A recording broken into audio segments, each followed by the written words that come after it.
Rahayu, rahayu, rahayu, teguh rahayu, hayu hamamayu, hayu ning bawono, semesta menyusui kita. Salam, aku sayang kamu.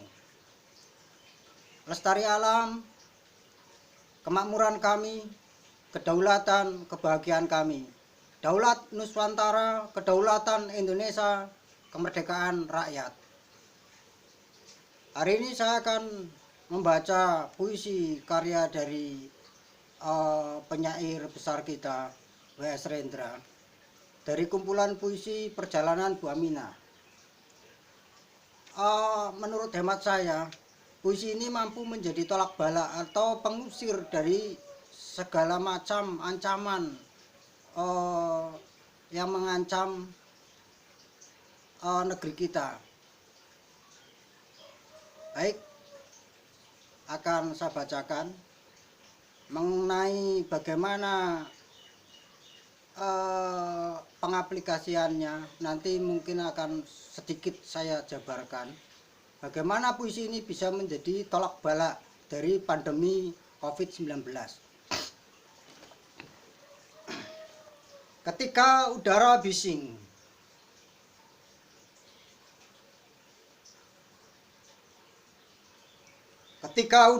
bising, oleh basa-basi nyanyian kemerdekaan, bendera-bendera dikibarkan asal ramai, dan para birokrat berpidato tanpa didengar orang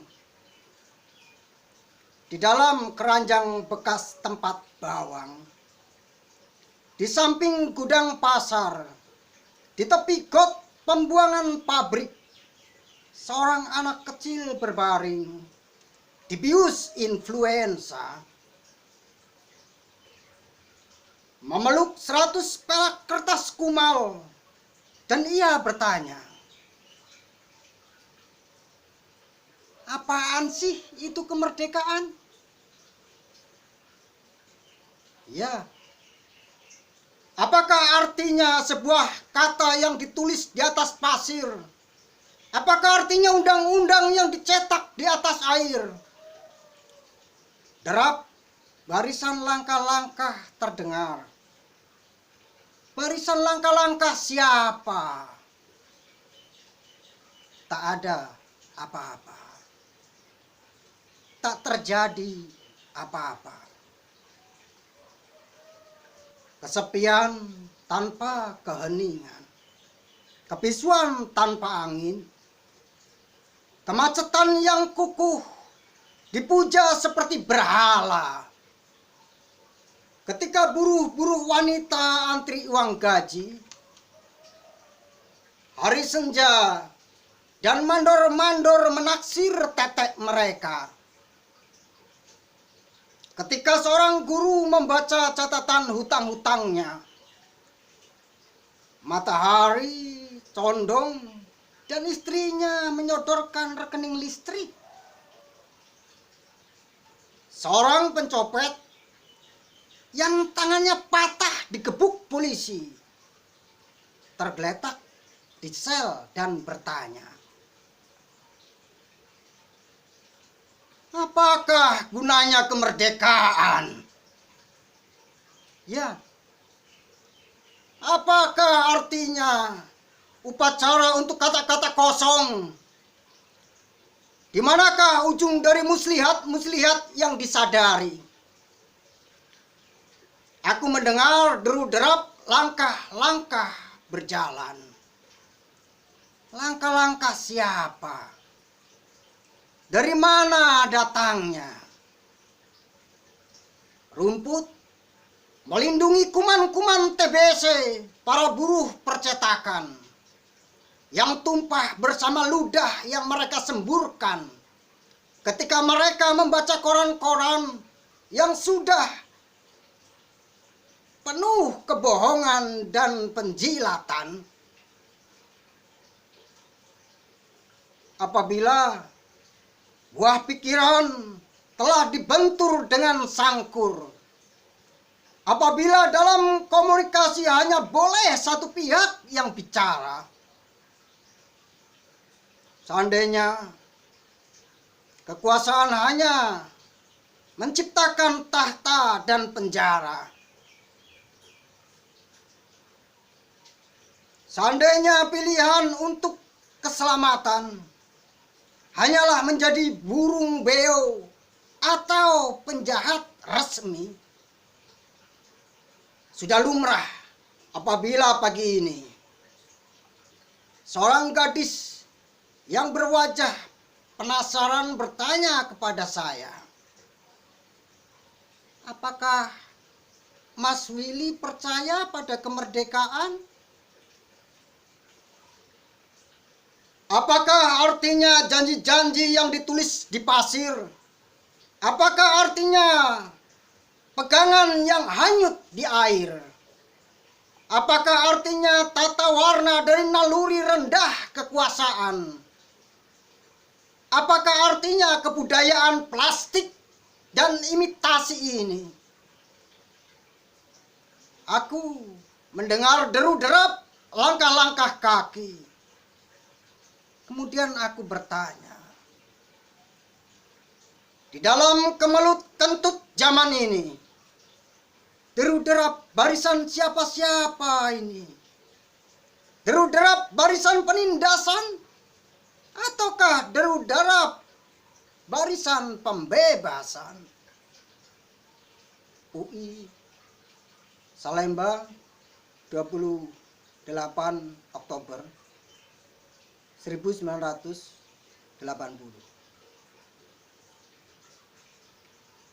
Baik,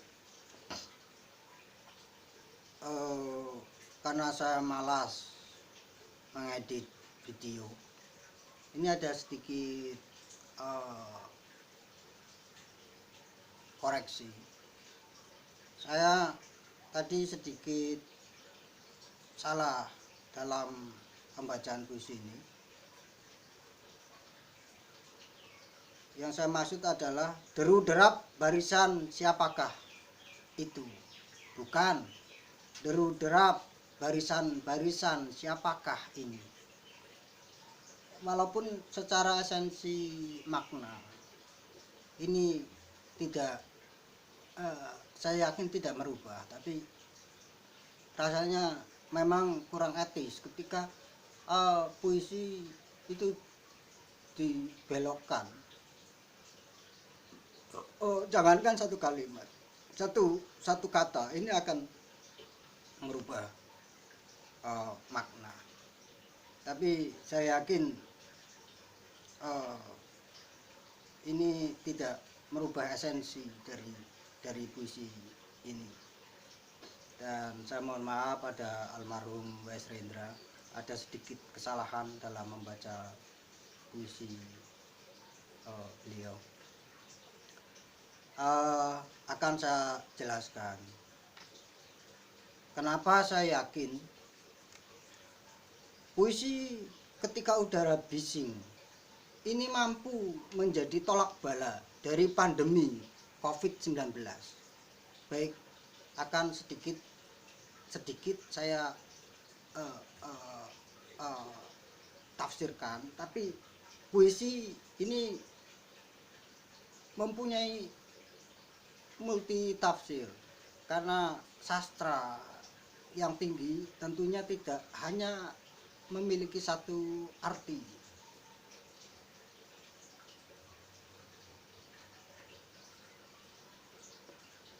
Ketika udara bising oleh basa-basi nyanyian kemerdekaan,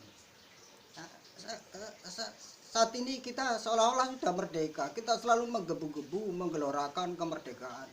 Tapi pada kenyataannya kita belum merdeka, kita masih dijajah dari segala lini, termasuk di dalam dunia kesehatan. Kita belum berani merdeka, kita belum berani untuk berdaulat di dalam dunia kesehatan. Pendidikan juga seperti itu, dan ini sangat berpengaruh pada kondisi sosial bangsa kita. Berapa banyak perguruan-perguruan tinggi atau universitas-universitas yang mereka mendidik para dokter, mereka mendidik para virolog, mereka mendidik para calon-calon farmasi. Tapi anehnya ketika terjadi persoalan yang bersangkutan dengan disiplin keilmuan mereka, menjadi gagap, tidak bisa menyelesaikan persoalan yang terjadi. Kalau memang lembaga-lembaga pendidikan tidak mampu mengajarkan ilmu-ilmu yang bisa untuk menyelesaikan perkara-perkara hidup, buat apa ada perguruan-perguruan tinggi, ada universitas. Kemudian dalam hal pandemi ini pun kita tidak bisa mandiri dalam penanganan. Kita masih meniru protokoler dari bangsa asing. Kenapa perguruan-perguruan tinggi itu tidak ditutup? Kemudian mereka sekolah aja ke luar negeri.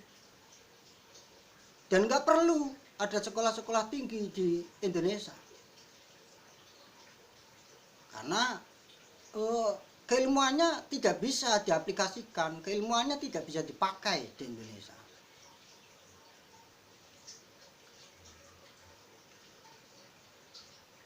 Bendera-bendera dikibarkan asal ramai. Semuanya ini berbicara euforia. Kita mengibarkan bendera tanpa diiringi dengan penjiwaan yang kuat. Bagaimana kita merenungi para pahlawan-pahlawan yang mengibarkan bendera dengan resiko-resiko tinggi sampai ke nyawa, yang akhirnya ini hanya menjadi euforia kosong, menjadi ritual-ritual yang hambar. Ini tadi sedikit cerita di tempat di samping gudang pasar. Ini ada seorang anak yang terbius di dekat keranjang bawang. Nah, berbicara soal bawang ini banyak mengandung antioksidan dan banyak fungsi dari bawang untuk kesehatan. Baik bawang merah maupun bawang putih.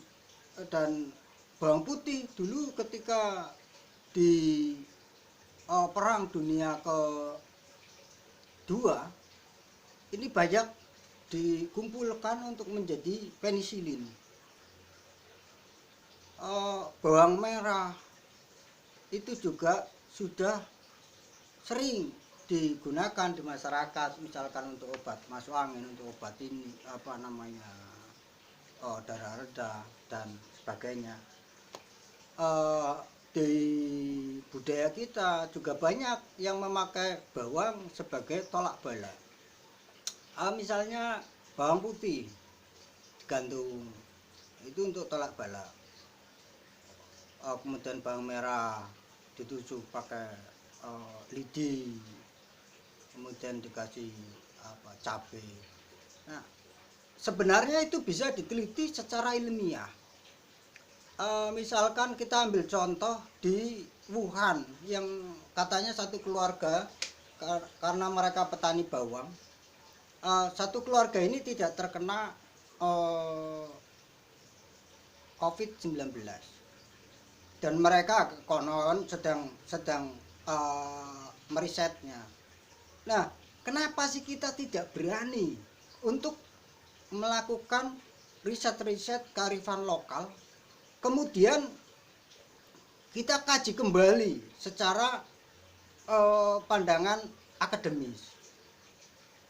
Nah, ketika kearifan-kearifan lokal ini bisa kita kaji kembali, tentu saja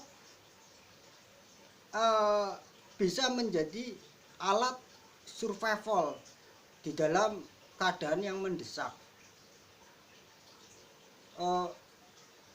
Ini sedikit ini ya, walaupun saya ini cuma sekedar godak-gadok.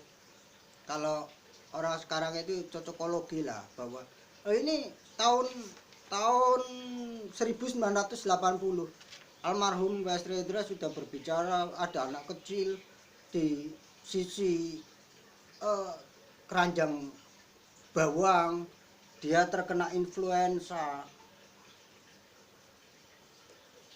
Entah ini ada kaitan dengan bagaimana metode menyembuhkan flu atau tidak, tapi ini buat saya ini hal yang perlu kita renungkan. Ini tahun 1980.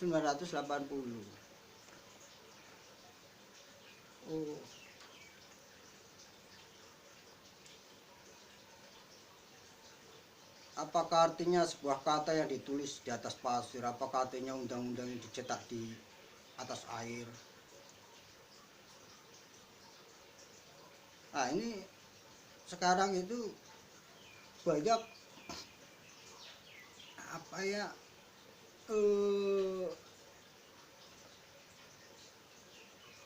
pemikiran-pemikiran yang dilontarkan, hal-hal yang dilontarkan itu banyak tanpa landasan yang kuat atau yang kokoh, jadi mudah buyar. Kalau bahasanya Didi Kempot, ambiar lah. Jadinya pemikiran-pemikiran kita itu jadi ambiar. Peraturan-peraturan yang ditulis di atas air ini sangat lucu, kita lucu. Jadi akhirnya protokoler, kemudian perundangan ini jadi carut marut, nggak karuan. Yang ini barisan langkah-langkah siapa? Nah, kita perlu tanyakan kembali, sebenarnya yang koar-koar soal pandemi ini sebenarnya berpihak siapa? Benarkah mereka murni berbicara atas dasar kemanusiaan? Patut kita pertanyakan. Kemudian ini tak ada apa-apa, tak terjadi apa-apa, kesepian tanpa keheningan, kebisuan tanpa angin. Ini saya ngerasain seperti saat ini saya di kandang di dalam rumah yang secara intuisi saya keyakinan saya bahwa COVID-19 ini tidak berbahaya. Yang di Indonesia ya, tolong catat, COVID-19 tidak berbahaya di Indonesia. Karena virus itu akan berbeda-beda karakter atau berbeda-beda sifat ketika mengalami tempat yang berbeda iklim dan berbeda budaya makan dari inang. Ini tak ada apa-apa. Mungkin nantinya kita sebenarnya hanya menghadapi sesuatu yang nantinya toh kita tidak akan kenapa-napa, tapi kita gerubak gerubuk seolah-olah kita menghadapi musuh yang sangat besar, sangat menakutkan, mampu merenggut nyawa melebihi ketimbang Tuhan. Kalau memang ini murni terjadi secara alami, dan mungkin ini hal yang sangat menakutkan, melebihi ketika kita tawuran itu juga bisa menyebabkan mati, tapi kok banyak yang tawuran. Atau mungkin naik kendaraan bisa menyebabkan mati, tapi banyak orang yang naik kendaraan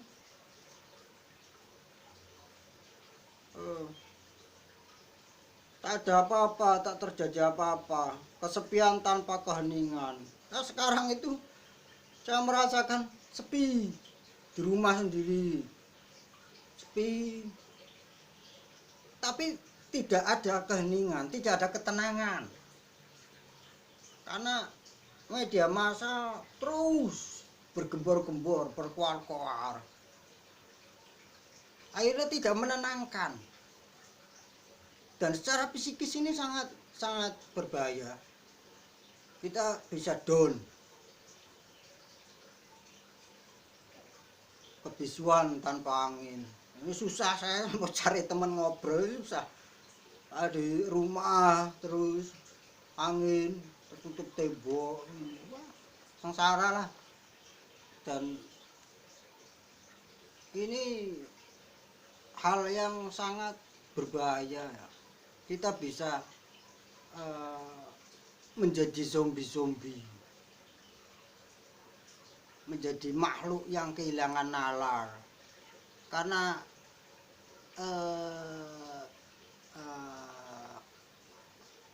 COVID-19 bukan hanya menyerang secara fisik, tidak hanya menyerang secara medis, tapi juga menyerang secara pemikiran, menyerang secara batin, menyerang secara mental.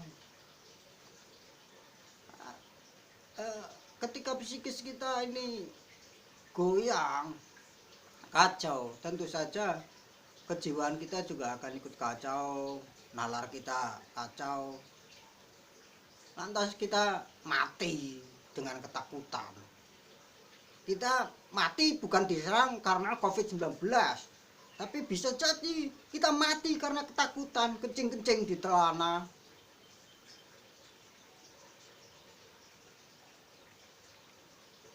Kemacetan yang kukuh, dipuja seperti berhala. Ini sekarang kita macet dalam aktivitas, tapi itu dipuja-puja betul sebagai hal yang benar.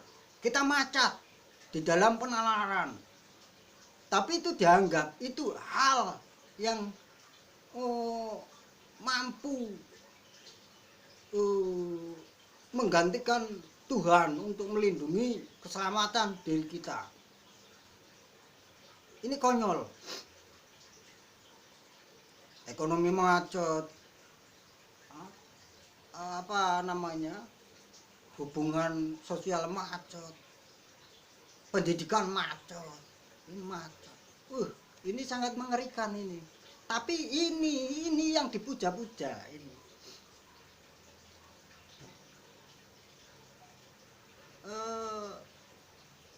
Oke, saya tadi berbicara soal pendidikan. Oke lah, mereka bisa online.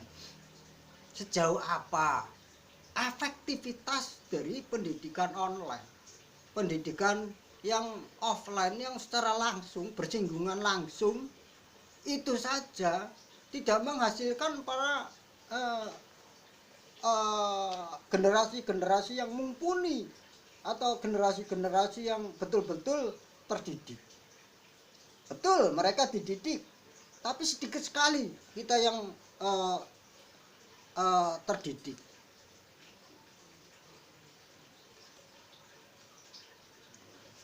Kemudian ini udah mulai kok buru-buru yang kemudian hanya dimanfaatkan oleh para penguasa sampai mereka harus dieksploitasi dalam seksual, atau mungkin dieksploitasi dalam hal lain di luar pekerjaannya, dimanfaatkan karena sudah keadaannya udah mendesak, udah susah cari pekerjaan.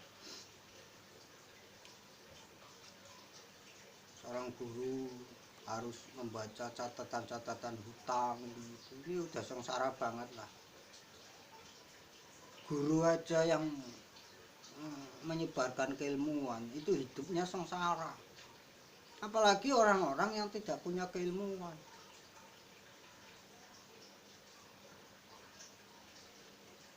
mulai banyak maling yang keadaan ini dipicu oleh oh, oh, situasi pandemi. Sudah mulai banyak maling di kampung-kampung.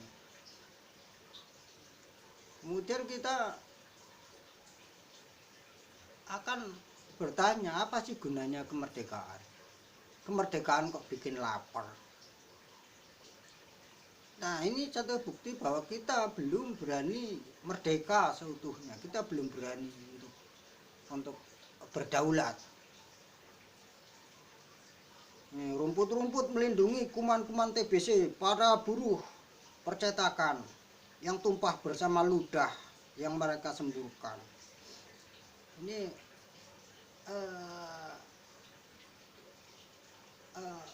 apa?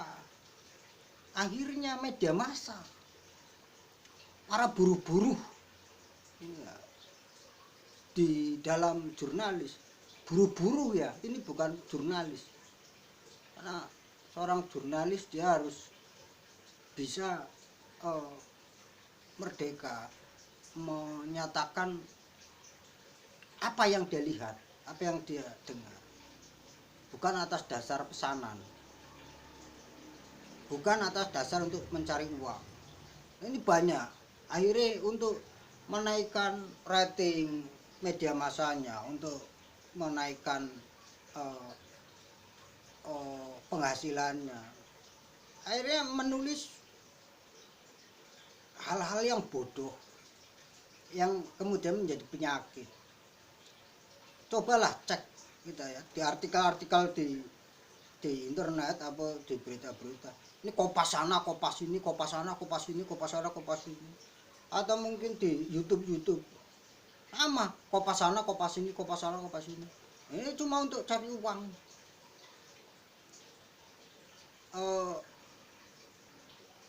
Tidak berani melakukan pernyataan sendiri atau mungkin memberitakan apa yang betul-betul dia ketahui.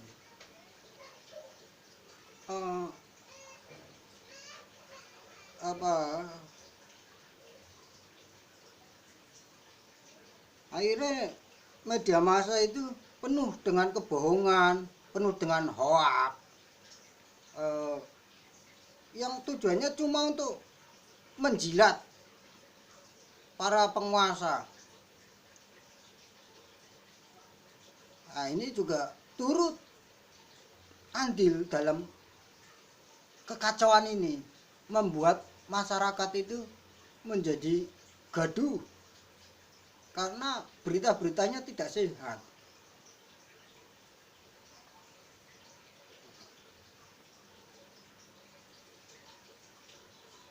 Ini pada intinya ini puisi yang ditulis di UI Salemba 28 Oktober 1980 ini menegaskan soal kedaulatan, soal kemerdekaan. Bagaimana kita menjadi bangsa sendiri, tidak terkekang oleh bangsa asing. Seperti yang pernah saya katakan, di Indonesia, di Nusantara ini tidak ada budaya imunisasi, itu enggak ada, tidak ada. Dan sebelum ada perusahaan serum atau mungkin perusahaan vaksin, dunia medis sudah memakai sistem donor plasma darah. Nah, padahal plasma darah ini bisa kita gunakan dalam setiap pandemi yang disebabkan oleh virus apapun. Dan kita tidak perlu membeli serum atau membeli vaksin, kita tidak perlu. Nah, apakah kita berani untuk merdeka seperti itu? pada intinya untuk menolak bala dari mara bahaya yang menyerang negara Republik Indonesia, kita harus berani berdaulat, kita harus berani merdeka, menjadi jati diri sendiri, menjadi orang Indonesia. Jika kita mau jujur, anak-anak Pertiwi itu banyak yang hebat-hebat, banyak yang memiliki pemikiran-pemikiran lebih luas. Kalau kita berbicara filsafat barat, ya elah, filsafat barat itu mentok di nalar. Sementara timur, filsafat kita sudah berbicara soal metafisis, berbicara hal-hal yang tidak bisa kita lihat. Kita sudah bicara rasa, kita sudah berbicara ruh apa segala macam. Nggak mungkin suatu bangsa yang belum selesai ilmu fisikanya kok bisa berbicara soal metafisis, itu nggak mungkin.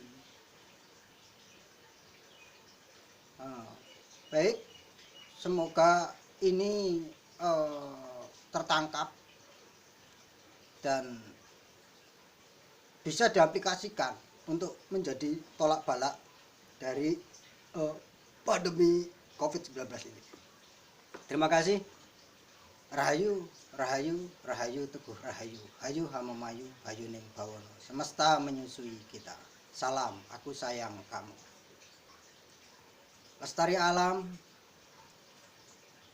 kemakmuran kami, kedaulatan, kebahagiaan kami. Daulat Nuswantara, kedaulatan Indonesia, kemerdekaan rakyat.